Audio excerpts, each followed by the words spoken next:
Hey everyone, this is Isaac, and welcome to another Photoshop tutorial. In this video, I'm going to show you how to make a glitch effect. Let's get started. The first thing we want to do is separate our subject from the background. Select the Object Selection tool, select our layer with the subject, select our subject.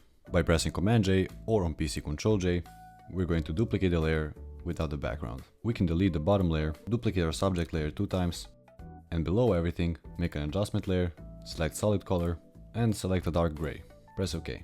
Double click the top layer 2 times, unselect the green and blue channels, double click the middle layer and unselect the red and green channels.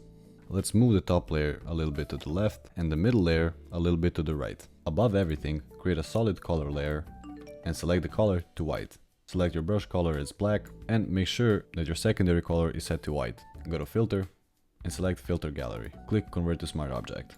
Select the halftone pattern, choose the pattern type as lines, the size is 2 and the contrast is 5. Press OK. I'm going to change the blending mode to soft light. We can also tone the opacity down a bit.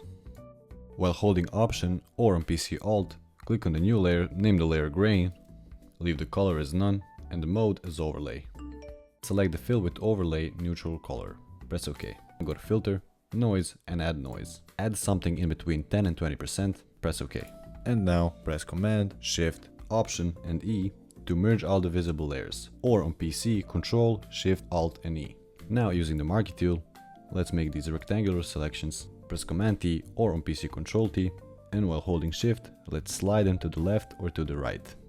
That's it for this video. If you found this video useful, subscribe for more tutorials like this one. Check the description below for the links of all my socials, and if you have any questions or future video requests, leave them down in the comments below.